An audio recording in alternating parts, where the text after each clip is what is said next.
like I was telling Jan, I don't know if we're having a show. I mean, anyway, I mean, we're all here. Who's got a joke? Trump is coming under fire for referring to COVID-19 as the Chinese virus. He makes it sound like something he'd contract from a hooker in Vietnam. That is, if he had went to Vietnam. Very nice. Hey, I'm not worried about the sudden drop in the stock market because I buy my stocks like I pick my dates. I try to get them on the rebound. That's something I would say. I'm going to go trolling for chicks outside of the clinic. O.J. Simpson has actually been on Twitter during this whole thing, okay? And he said that, he literally said, this is legit, and I can send you the video clip, that if they close all the golf courses, he's going to go crazy. That's what he said, okay?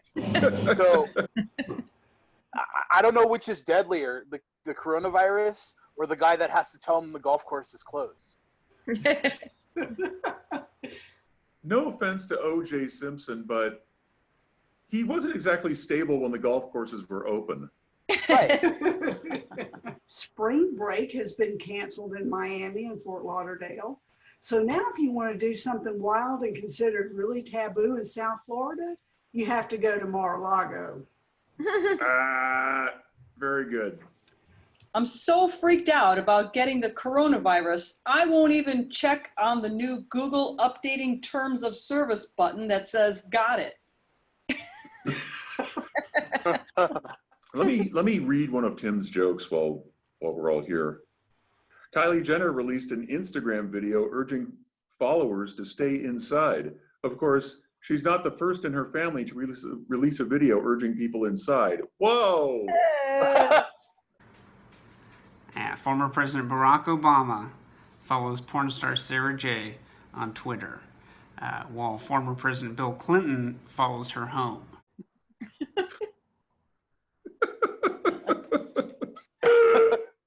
What do you got? All right, it seems to me that since they've announced no Olympics this year and everyone is well stocked with toilet paper, we could have the toilet paper Olympics. That's great. What's Cameo? Cameo's that website. I told you about that, I think before, where celebrities can go on and do like a 30-second to 1 minute shout out for a price. Like okay. Go online and Gilbert Gottfried for $200 will wish your mother a happy birthday. And here I thought the internet was all garbage.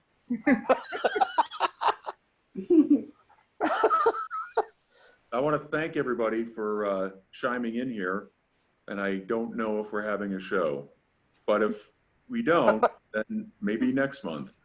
Maybe. We'll figure it out. I guess that's everything. Thank you, writers. Thank you for all of your input, and Thanks. I'll let you know. Thank you. All right. Bye. Talk to you guys later. Bye. Bye. Bye. Yeah.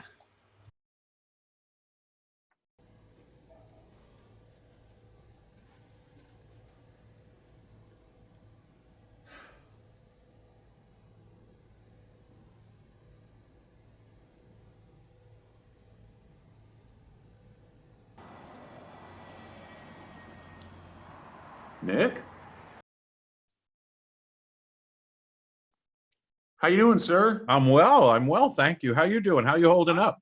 I'm doing fine for my first pandemic. I think I'm doing all right. Pandemically speaking, me as well. I've never had a pandemic before. I don't know how. I do know you can't spell pandemic without panic. Or dem. Now we know who to blame. But I think I'm doing fine. You know, it's weird times. You know. Oh God, yeah. I think we're all there's no you know what it is that there's nothing to compare this to. I mean, it's a little bit like 9/11, but it kind of isn't. It's a little bit like the Great Recession, but it kind of isn't. It's got a little bit of riots, but it's not really a riot, and no one knows how to compare this. I think that's why there was this weird instinct that everybody had to start watching virus horror movies. Contagion and Outbreak. I remember Outbreak. I saw Outbreak at a drive-in movie theater in Fort Lauderdale, Florida. I'll never forget. And I would never dreamed in a million years we'd be living it eventually. Any pointers you want to share? Yeah. Hold on.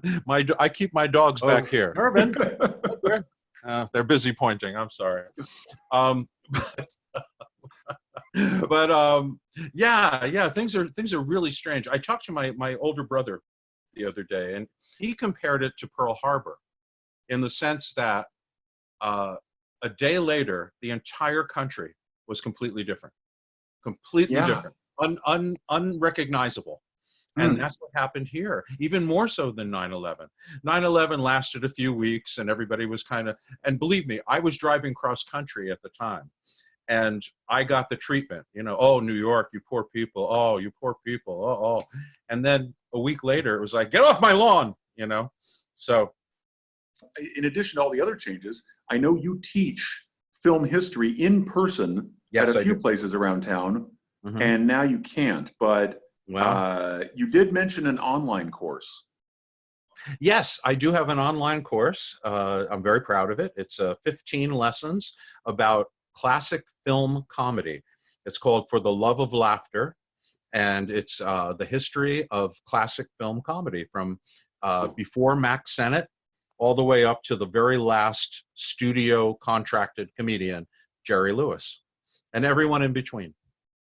And this is the first online course. I want to see it. What's the address of your online course? For the Love of Laughter on Facebook. You'll come to my Facebook page. Okay. And that'll show you how to, where to go and how to download it and the whole bit. And that would be the best way to do it, I think. Okay. The other, the address is too long and complicated for the other link, but you could find it there on the Facebook page. For the Love of Laughter. I will go to Nick Santamaria's Facebook page and look up For the Love of Laughter. Because I know, because this is, I mean, there are a lot of talented people in the entertainment industry, but you're one of the few who seems to have a really deep working knowledge of the history of the industry you're in. Because a lot of people, they just, I want to sing, I want to act, I want to direct, and they just go to it without being able to quote what people did. And it seems like you know every single story of every single star from 1900 until into the century, to the point where it actually kind of pisses me off. You've actually cut off my stories. Have you ever heard the one about, you're like, yes, I have, Joe, and you screwed it up. Yes, I have, and this is how Here's it how ends. the story really goes. I'm great for spoiling people's fun. I could sit and watch a movie with you, and each time another actor comes on, I can tell you another embarrassing story about them. But some people don't like that. But oh, that's the juicy stuff. That's the stuff I love, and my students love that. By the way, I bet there's a market for DVD commentary from people who reveal the juicy stuff. Who know the inside stories. That's what I want. That's what I want. And if that's what you want, in my course, on my online course, there are some opinions stated. There are some inside stories.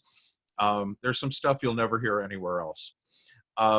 But yeah, when I was a child, this stuff just fascinated the hell out of me. And you can imagine, you're saying you get pissed off. You can imagine my parents when I would correct them, when I was a snot-nosed little kid. Oh, by the way, that's not Billy Gilbert. That's, that's Tiny Lipton. Why can't you just refuse to do your homework like normal children? I did that too. Okay. No, I was one of those kids that the minute the teacher said, now this is how it works, let me explain. Oh, look, a bird outside. Look, look, it's flying. I have no attention span other than, for that kind of history. But here's another thing that I wanted to mention. Yeah. I'm in theater. I make my living usually as an actor. Mm-hmm. And when I talk to the kids I work with, and when I say kids, I mean 20, 30-somethings, even 40-somethings, I'll mention like Fred Astaire and Ginger Rogers, and I'll get this. Who? And I have to say, you have Google? You look it up? I can't believe I'm actually saying you have to look up Fred Astaire and Ginger Rogers.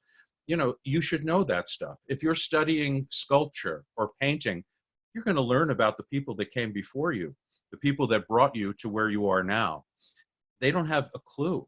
I think not only that, I think you should just kind of know who they are anyway. You should. I mean, you should. Okay, like Jack Oakey, fine. Maybe you don't need to know who that guy is. Hey, Jack Oakey. But Fred and Ginger, yeah, it's like about 10 years ago at a job I had. I happened to mention Richard Pryor, and this young lady who was probably in her mid-20s said, "Who? Who? How do you? That guy's Americana. You should know who Richard Pryor is." He's an icon. Yeah, and you should know. You should know him. Yeah. I think with talk shows back then, because how did a talk show, how did that blending happen of comedy and talk as opposed to just chat? Well, it's interesting because the very first host of The Tonight Show was Steve Allen, who was a funny, witty, fast guy. You couldn't have a show without comedy with that host. And that became the tradition. Let's face it. People don't want, Hugh Downs hosting The Tonight Show. Well, let's talk to so-and-so who has a new book. You want somebody who's going to keep it moving, keep it funny.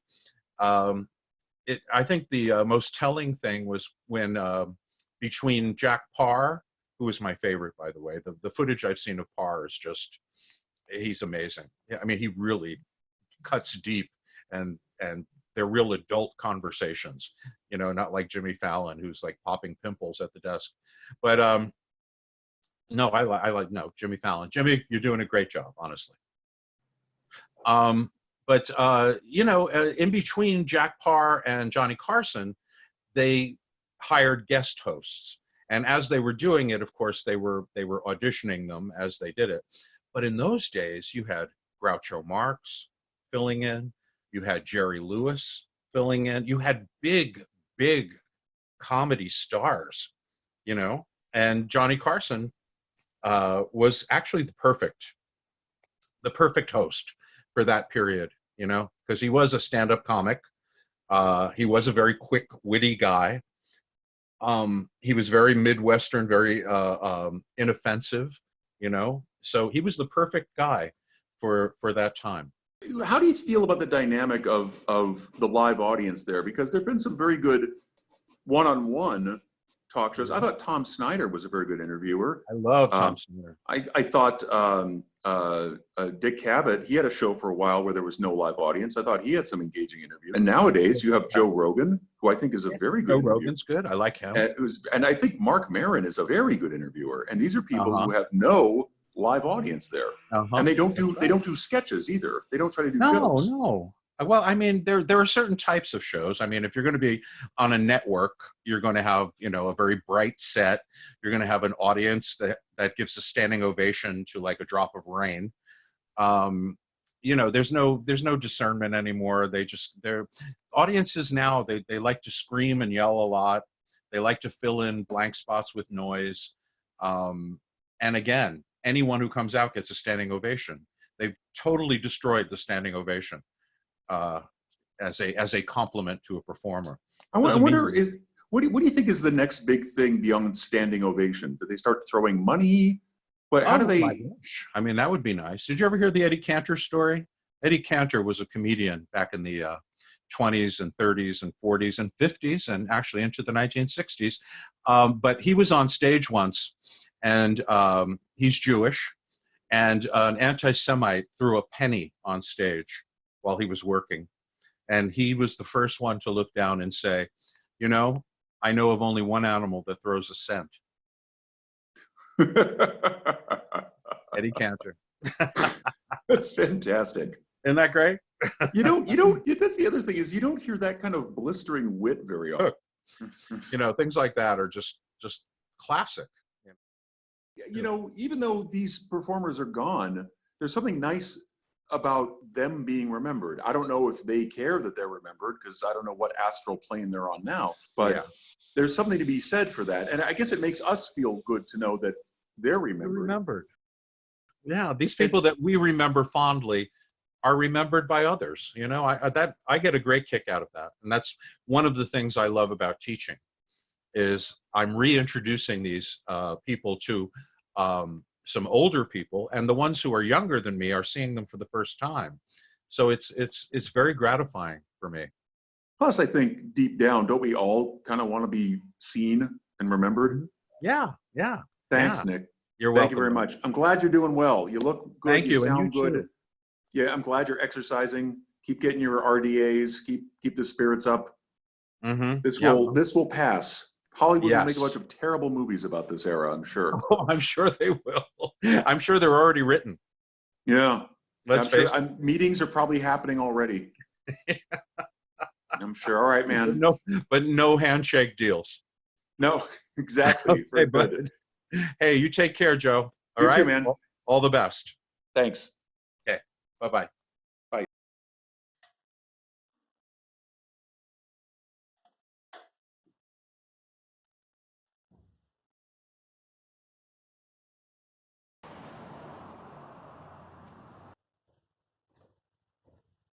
Can you hear me? Yes, I can. There you are. Stefan. How you doing? I'm fine. What are you? You're not wearing a suit. I'm not wearing a Are suit. you wearing pants? Yes, I am. Don't think that didn't cross my mind. What's going on? You're in I'm just checking in to see how you're doing. Very good, thank you. Except for the problem of what's actually going on, expect the madness of what it is and the serious aspects and the economy and the health crisis. This is pretty much normal for me. Aside from all that. Really? As far as my day-to-day, it's pretty much the same. This is what you do. You're in your place kind of all day. Yeah. Well, I know you've written a lot of plays. I presume you're writing another play.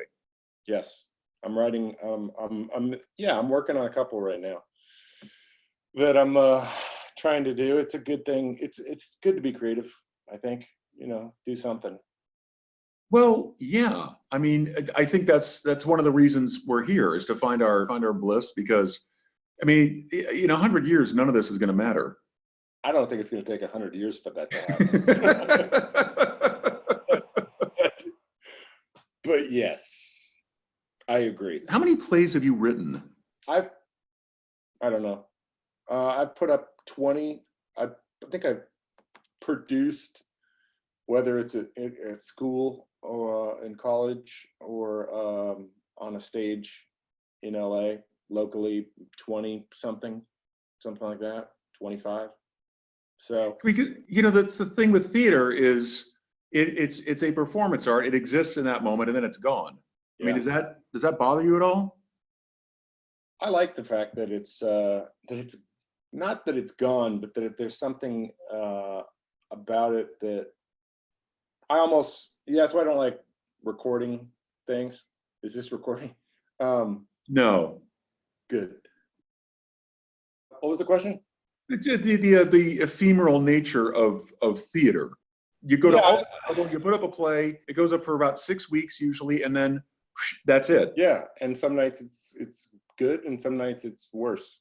I love when people are like, "This is a bad audience." I'm like, it's like takes all the responsibility off the performer and just go, "This audience sucks." And we've had times where you do feel that, you feel like, God, this. But I think it's kind of funny. I think it's like, seriously, it's like when you can get 99 people who hate you to show up in one room and pick on you, whatever. That's kind of special too. Well, it's no trick for me. Yeah, exactly. Some comedians, it just comes naturally. Right. You just have those nights where you're like, wow. Would you ever put on a play for nobody? If there's no one in the audience? No. No, I think that's rehearsal. No,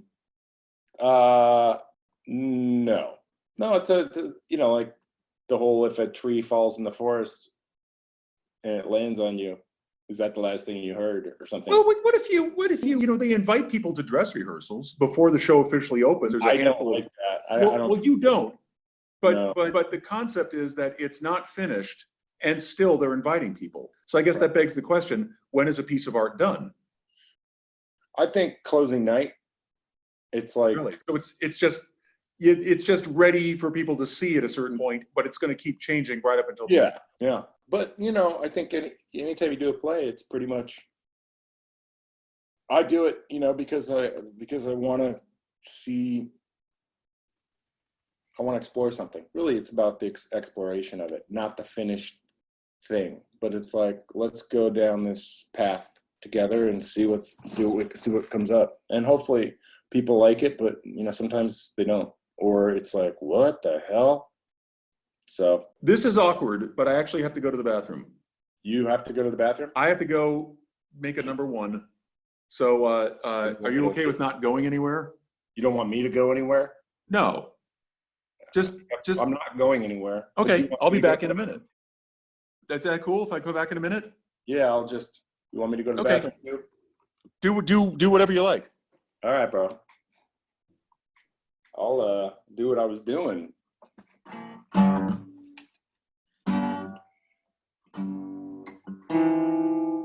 Now gather round, I'll lose state. What happens outside when it gets late? Long about midnight, the ghosts and banshees get together for the midnight jamborees. There's ghosts and horns, saucer eyes. Some with things about this size, some short and fat, some tall and thin. Some don't even bother to wear their skin. I'm telling you, brothers, a frightful sight. See what goes on in the night.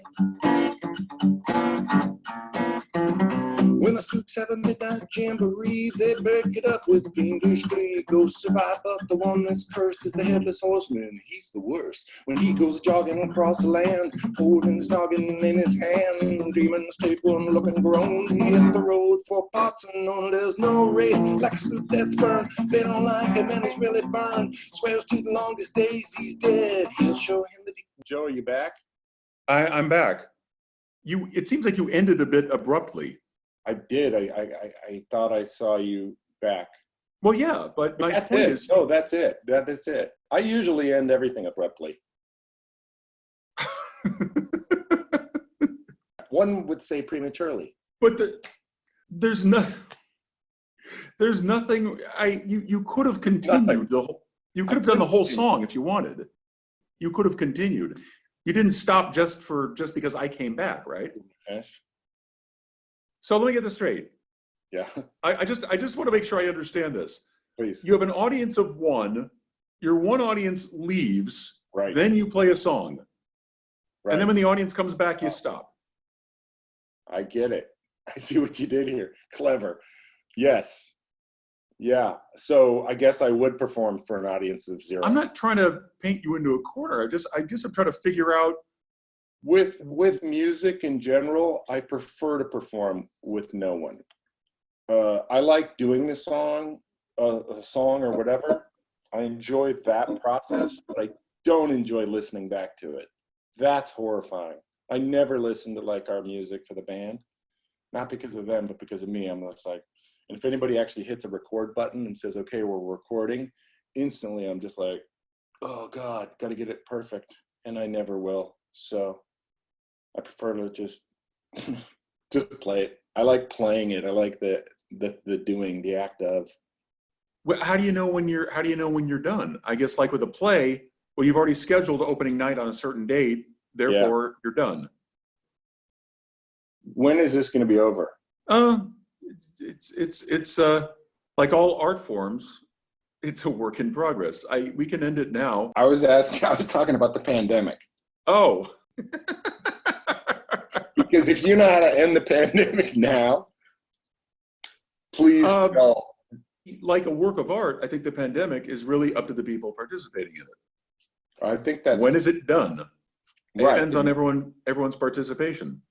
And the audience staying home, as it were, Yeah, that's right. The pandemic is the one thing that only works out right if nobody shows up. Right. What other thing works out perfectly when no one shows up? No one else, or no one at all? No one at all. I mean, No that's how one the at all. pandemic. The best way to beat this pandemic is if everybody isolates immediately, and then the pandemic will die. I think the earth would appreciate that. Yeah. Thank you, man. Thank you for talking to me. Thanks today. for checking in. You're welcome. All right. Good seeing you again, man. Go I'll back talk to you soon. and better soon. Good night.